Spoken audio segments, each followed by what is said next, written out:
Shalom, hope all is well and you're having a good day. Today we're going to go on with the ninth principle of Maimonides' 13 principles of faith.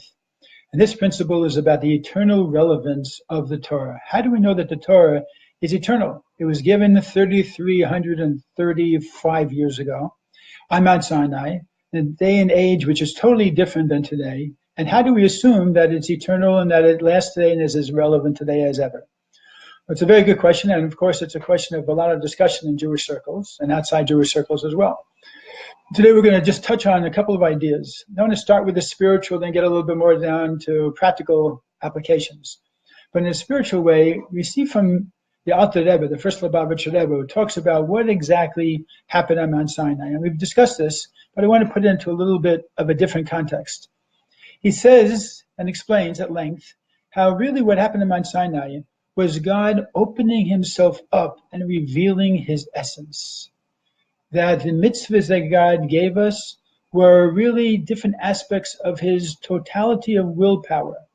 That the wisdom that he shared with us is really opening up himself, his inner being, inner core, that we should be able to have access to understand what does it mean that this is God. And as a result, the Torah, when it was given, as we've spoken about it being a covenant, where it's really a relationship, a marriage that was established on Mount Sinai, was really like the bride and the groom opening themselves up to each other as far as revealing their essence.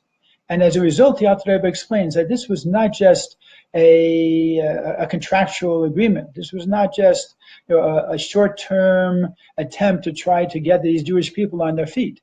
This was a revelation that only took place once in the course of history, and was meant to establish, as the Torah itself says, a bris melach, or a bris olam, an eternal covenant, a covenant that will last forever. In other words, God at that time gave the tools to be able to understand what exactly was the purpose of creation and what does he want from us individually, as human beings, as Jews. Professor Green, who was in charge of taking care of a certain aspect of the NASA space program, told a quick story about how once he was at a discussion, a professional discussion about how to get to Mars and how many generations, it would take 7 generations, I think it was Mars, 7 generations for them to get there, and how they'd have to have a basic book about what life on Earth is about, because by the time you get to the 4th or 5th generation, there won't be anybody alive on the boat, on the spaceship, who really even knows about what planet Earth is all about.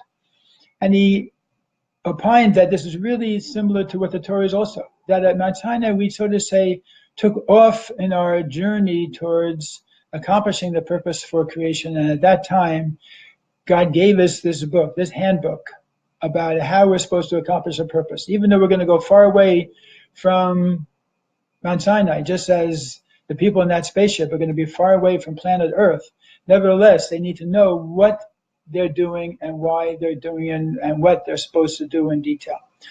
So getting back to the practicalities of the Torah. But let's take Shabbos, for instance. Shabbos is something that's in the Torah. It's in the 10 Commandments. Never has Shabbos, I think, been more relevant to the life of a human being than it is today. Today we have so many distractions, so many things going on, so many things that are drawing people left and right. Every moment is filled in so many games, toys, machines, computers, so forth and so on. The necessity for a day of rest where you reunite with yourself, with your family, with God, with your community, with your children, is more necessary today than ever. Take the morals and the values of Judaism about how to maintain community, about where to put the stress on in legal matters, about how to be able to understand how we fit into a bigger, better society. Those are all Torah concepts that were written not just for a tribal group of people who were former slaves leaving and escaping, running away from Egypt, but they were given for eternal use in order to be able to elevate their lives and challenge human beings to be better people. And that's what the Torah does. Now, I want to today do something I haven't done too much of, which is I want to quote to you from the Mishnah Torah and different quotes that Rambam in his book of Jewish law brings in order to help us understand the immutability of the Torah. So he starts off and talks about how as kol hadavar she'anochi mitzaveh eschem ha'isot tishmru la'asos lo tosifu lo v'lo tigru mimeno. There's a verse that says, be careful to observe everything which I am commanding you. You must not add to it nor delete from it. In other words, what God gave him on Sinai and to the Jews in the Torah, the 613 mitzvahs and how they are done, is something that is just perfect for establishing whatever purpose God has for this world. It's not like God wanted to, I need an obedient people. I want to test them out. I want to see if they're going to listen to everything I say. So I'm just going to throw them 613 random laws and see how much they're going to follow. And I'll give them reward for what they do, and I'm going to punish them for what they don't do. It's a very childish way of looking at Judaism and looking at the Torah and looking at God. If God is this infinite wisdom, and for God, time and space are creations, and God is the essence of all being and has a purpose for why he's creating this world and bringing it into being second by second, then when he presents to us the tools we need in order to be able to accomplish that, he's being very specific. And even some of the stranger mitzvahs, or the mitzvahs that we don't understand, that we have no intellectual comprehension of what does this mean, what's it all about, nevertheless, we do believe it is a tool that God is providing us in order to be able to do what we need to do, to make the changes in this world, to be able to make the world the type of place that prepares it for Mashiach and makes it a better world to live in. He also quotes, that there are hidden things and there are revealed things. There are things we won't understand about the Torah, but the revealed things are things that God gave us for us to be able to know and to be able to follow and to do it forever, God says. It is an everlasting statute for all your generations, and it is not in heaven. In other words, God is giving it to man below, gave it to us in a way that we would understand intellectually. The Alter Rebbe, the first Lubavitcher Rebbe, states if God wanted to, he could have just given one mitzvah at Mount Sinai. He could have said, listen, Jews, you came out of Egypt, you were slaves. Now I gave you a break, but here's the bad news. Bad news is you got to chop wood for the rest of eternity. And we would have done it, because Nas have an issue if that's what God wants. God is God, we are his creations. If that's what he wants us for, that's what he created us for, we'll chop wood. Now, of course, that's not going to be very intellectually stimulating. It's not going to be spiritually fulfilling. It's not going to be emotionally uplifting. It's going to be very tiring on the physical plane. But if that's what he wants, that's what he wants. Fortunately, he gave us the Torah, which is all of those and more. And at the same time, God gave it to us such a way that each one of the mitzvahs themselves is very, very practical. We can fulfill them in our thought, in our speech, in our action. We don't have to be a malachim. We don't have to be like angels.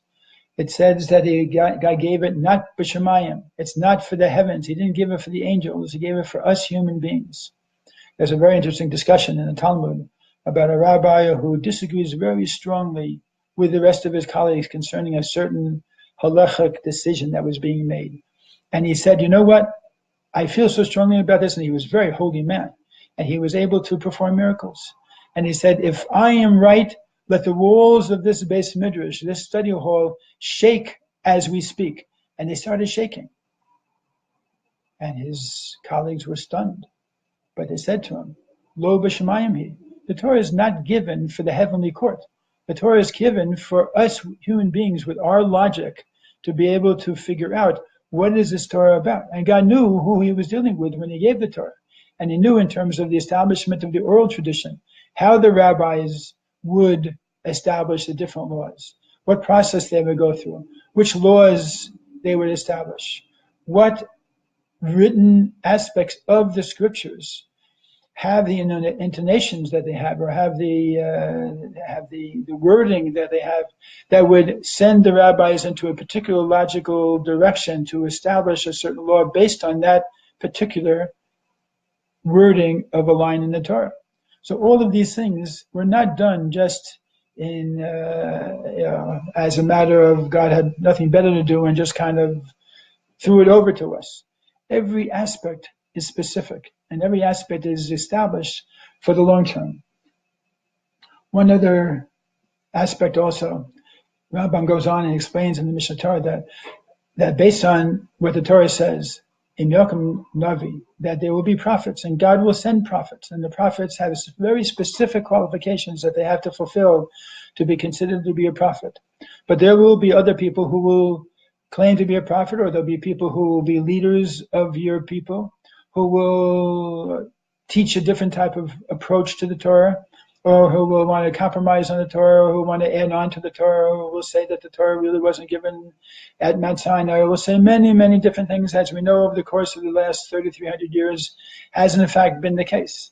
But the Torah itself says very clearly, and Maimonides backs it up fully, that really we have to keep focused. Sometimes it's difficult. And as an Orthodox Jew, I can tell you today, it's very easy keeping the Torah. But there have been times during our history, it's been very difficult. And the distractions were great, and the powers around us, both perhaps aggressive or antagonistic governments or Jewish leaders, who did as much as possible to undermine the observance of the Torah.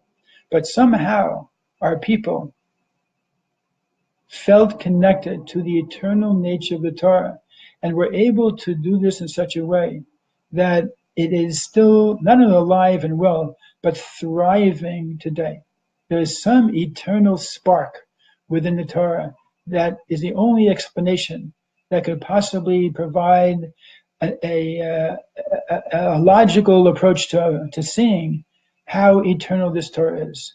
So much so that when you observe a Passover Seder and your family sits around, you are doing something that no other culture could even imagine of, that 3,300 years later, and after an event that happened to their forefathers, they are in fact sitting around the table telling their children about that event and experiencing something that no culture in the world has.